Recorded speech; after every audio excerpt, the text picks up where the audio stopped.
Welcome to another video from Charis Ministries. We're glad that you're able to join us today for this short video. Our passion is to see people trained, equipped and developing for ministry.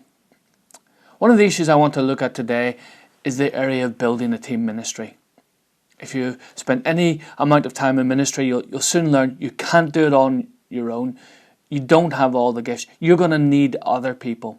So how do you begin to build that team? How do you begin to develop that team? What are the requirements? What are some of the essentials? So over the next couple of videos, I'd like to discuss that issue with you and give you some pointers. I think we have to start by saying that you must realize that building a team can take a long time. It doesn't happen in 6 weeks. It doesn't happen even in 6 months. It may take you a number of years to build a team that really helps you function, that really helps take your organization or your ministry forward. So if you're just starting out, don't be discouraged, don't be disheartened. Realize that it takes a great investment of your time, of your energy, but that it is worth it in the long run. So where do you start? What are the components to building a great team ministry? What are you actually looking for in other team members? We're going to look at 5 characteristics over the next couple of videos. But let's start with what I think is the fundamental building block. And that's the issue of character. Now, none of us are perfect. We've all made mistakes. We've all done things that we wouldn't want broadcast to the world. And so we have to understand that we're not looking for people who are perfect. Only one man was perfect, and his name was Jesus. So we're going to have to live with people who have strengths and weaknesses, who have difficulties at times, who have pressures in their life. Nonetheless, we come back to this fundamental idea that character is the building block for building a team. But what do we mean by character? Clearly not perfection. If you look at a number of people in the Bible, take for example David, he was called a man after God's own heart, and yet he committed murder, he committed adultery. And yet God was able to use him for his own purposes.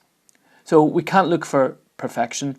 Think of Peter as another example. Think of James and John, who were called sons of thunder because of their problem with anger. So clearly God is able to use people. But what are we looking for in terms of team ministry? I think in terms of character, we're looking for honesty. We're looking for people who are going to be honest about themselves, about their own strengths and weaknesses, about their own abilities, about their own needs.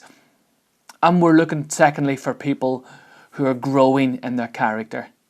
So in 1 Corinthians 13, we read this idea. It's often used about marriage, about relationships, but it's sandwiched in there between 1 Corinthians 12 and 1 Corinthians 14, which are about spiritual gifts and the use of them in ministry.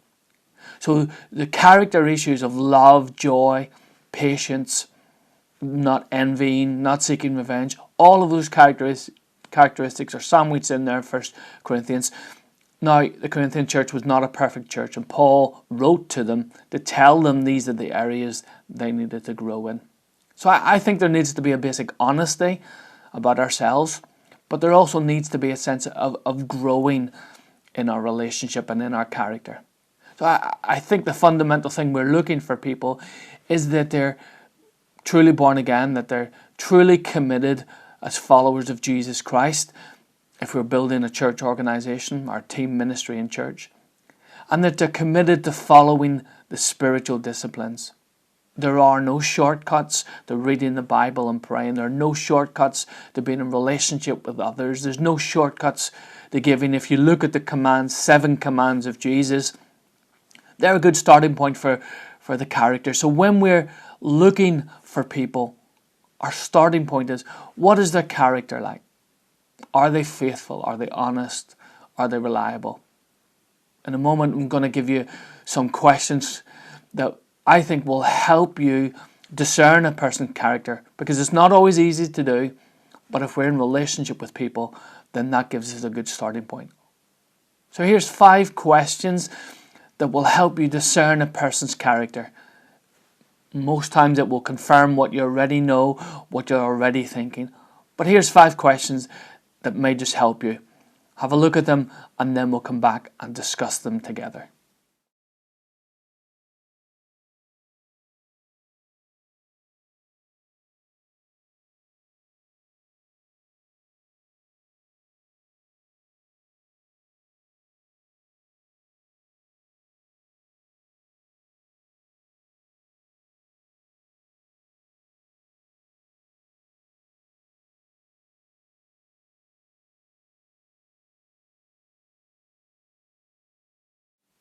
If you want to be a discerning leader, if you want to build a great team around you, then you are going to have to look at the issue of character. And one of the first questions that we've suggested is, will they follow? Will a person follow another person's lead? See, it's not enough to have someone who's really gifted. You have to have someone of character who will work in a team, work alongside others. So one of the tests is, can a person follow others? Will they do their own thing? Can they be in relationship? Can they learn to follow? The second question relates to service. Will they serve? Similar to being able to follow others' lead, there must be a heart to serve. I've often had people come up to me and say, well, it would be great. I think I should have an opportunity to preach. I think I should be leading. I think I should be doing this. And at times I've said to them, okay, well, what we actually need to do at the moment is we need someone to put away chairs or to fold leaflets or to go and visit those who are shut in. You will soon find out if someone is willing to serve when you ask them to do the tasks that aren't necessarily up front, but are the necessary parts of service and ministry. Third question, will they learn? You see, you have to have this issue of teachability sorted out. We did a previous video on that, so go and have a look at the video we done on teachability. It's the key to our own leadership growth and in the lives of others. So will people be willing to learn? No one likes someone who knows it all. No one likes someone who's arrogant and comes across, yes, I know that. Yes, I already knew that. Yes, I've already learned that lesson. We want people who are willing to learn. Question 4 is, will they sacrifice? Good team members will be willing to sacrifice, and you'll get an insight into their perspective on life when you see if they're willing to sacrifice. Ministry can be costly, it can be hard, it can sometimes be long hours, it can sometimes be isolating. Are they willing to sacrifice their own personal comfort and their own personal gain in order to be part of the team, in order to complete the assignment? The fifth question relates to honesty. Will they be honest? Now, if you're in a Christian ministry, we wouldn't be expecting people to tell outright lies, but do they shade the truth? Do they cover the truth? Is there that sense of integrity? Because if not, others in the team won't trust them. It will breed mistrust and will impact your own leadership. So a question you have to resolve is, will they be honest? So when we talk about honesty, we're not talking about people who will outright lie, but we are talking about people who can live an authentic life, who can live an honest life with others, who will be able to get past their own insecurities and get to a place of maturity so that they can lead others. So when you look at the individual, do you see that their lives reflects an honesty?